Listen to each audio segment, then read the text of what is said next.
आया बुढ़ापा बैरी, पड़ी परिवार में ममता गहरी। आया बुढ़ापा बैरी, पड़ी परिवार में ममता गहरी।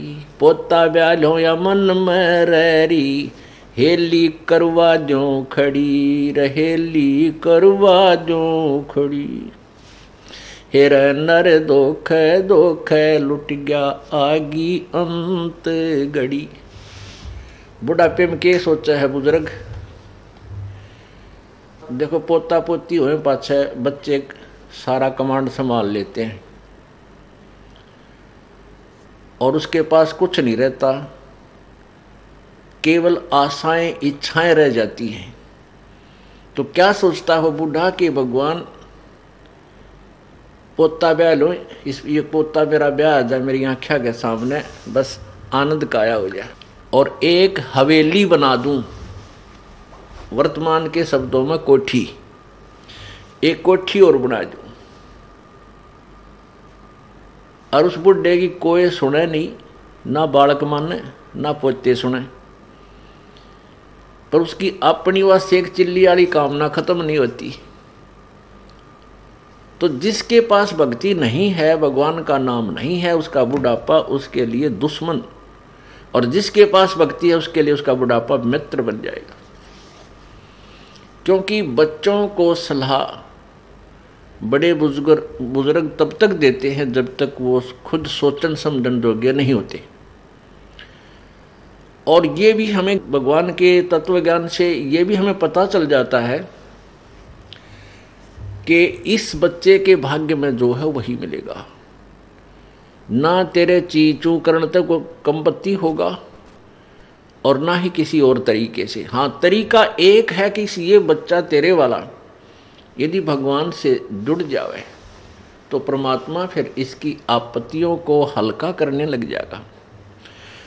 ऐसा हो जाता है तो उसका तो बुढ़ापा कति स्वर्ग बन गया।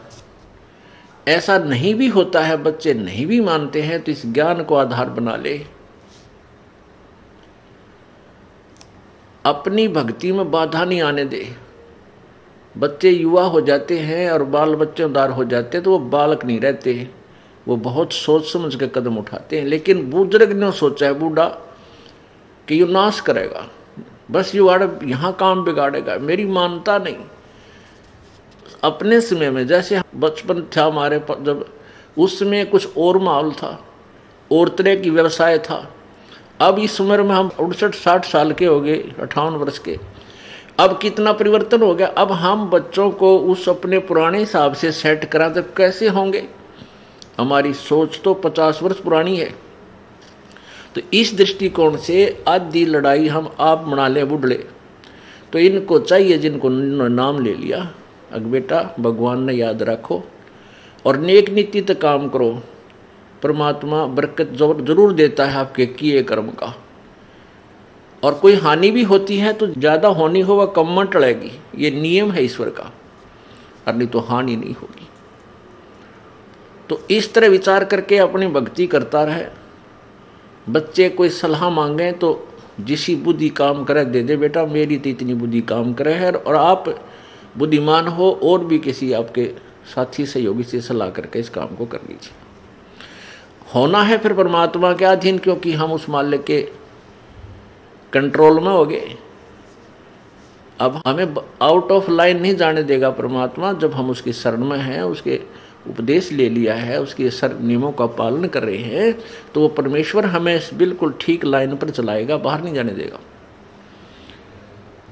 इसलिए बूढ़ा बुजुर्ग जो है अपने उस बुढ़ापे को फिर बहुत आसानी से पूरा कर जाएगा।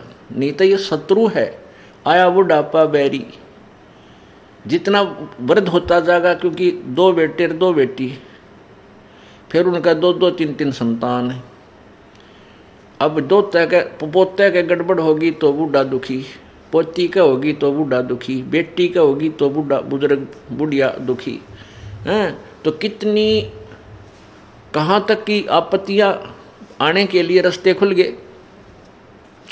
और भगवान की भक्ति में जुट जा खूब डट के, और फिर ये भी होगा कि राम नाम पर जुड़ गए तो निश्चिंत हो गए, जो नाम पर नहीं लगे हैं तो संतोष हो जाएगा, भाई अपना कर्म मिलेगा बच्चे को, थोड़ा दुख होगा घना नहीं हुआ।